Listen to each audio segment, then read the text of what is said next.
We have to openly communicate with them.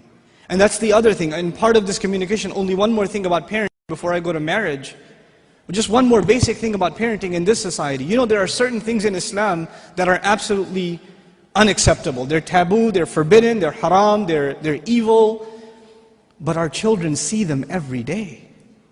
They see this stuff every day. You can't even avoid it. They're looking out their window and they see a billboard. You know, they're just watching cartoons and an ad comes on.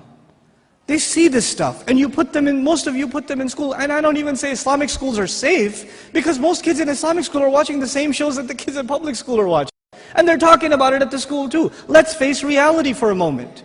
They are exposed to a lot of stuff. They really are. So the first time your daughter comes home and starts talking about some Disney boy that they're pushing in the media, or some girl that sings a lot of songs, and these are filthy role models, filthy. They're worse than animals. I'd rather my children watch like puppet animals than watch these people, because they behave worse than animals, wallahi. The Hannah Montanas of the world are the filth of the planet. They really are. And I've seen this, little Muslim girls with hijab on, going to Islamic school with a Hannah Montana book bag. What is wrong with you, parents? What happened to you? This is unacceptable. But when your children bring something like that up, they say something like that. They say something that is completely unacceptable to you. What happens to most parents? This is wrong. We don't talk about these things. Astaghfirullah. Say astaghfirullah. It's like, oh, fine, I guess you don't want to talk about it. I'll just talk to my friends about it then. And you know what you just did? You basically told them, if you have something that is of this nature, of a controversial nature, don't talk to me about it. But does that mean they'll not talk about it at all?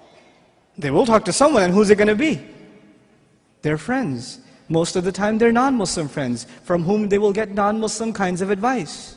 You close the doors to communication. And me being from the background I am, my ancestry is Afghan. So I have a hot temper. So my daughter came home one day, preschool. My daughter was in preschool, but we're very possessive of our daughters, you know. So she comes home and she says, you know, Ahmed was so funny in class today. I was like, who's Ahmed? And my wife says to me, calm down, let me talk to her. You go away, you can't handle this. And she talks to me, it was nothing, he just fell off the chair, she was saying it was funny. It's very innocent.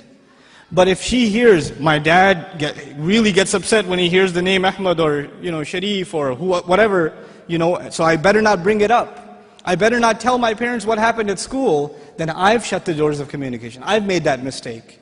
And a lot of parents made that mistake and they're paying the price now. And they're listening to this and they're shedding tears because they're remembering the mistakes they made. Subhanallah walhamdulillah wa la ilaha illallah. Subhanallah walhamdulillah wa la ilaha illallah. Subhanallah walhamdulillah wa la ilaha illallah.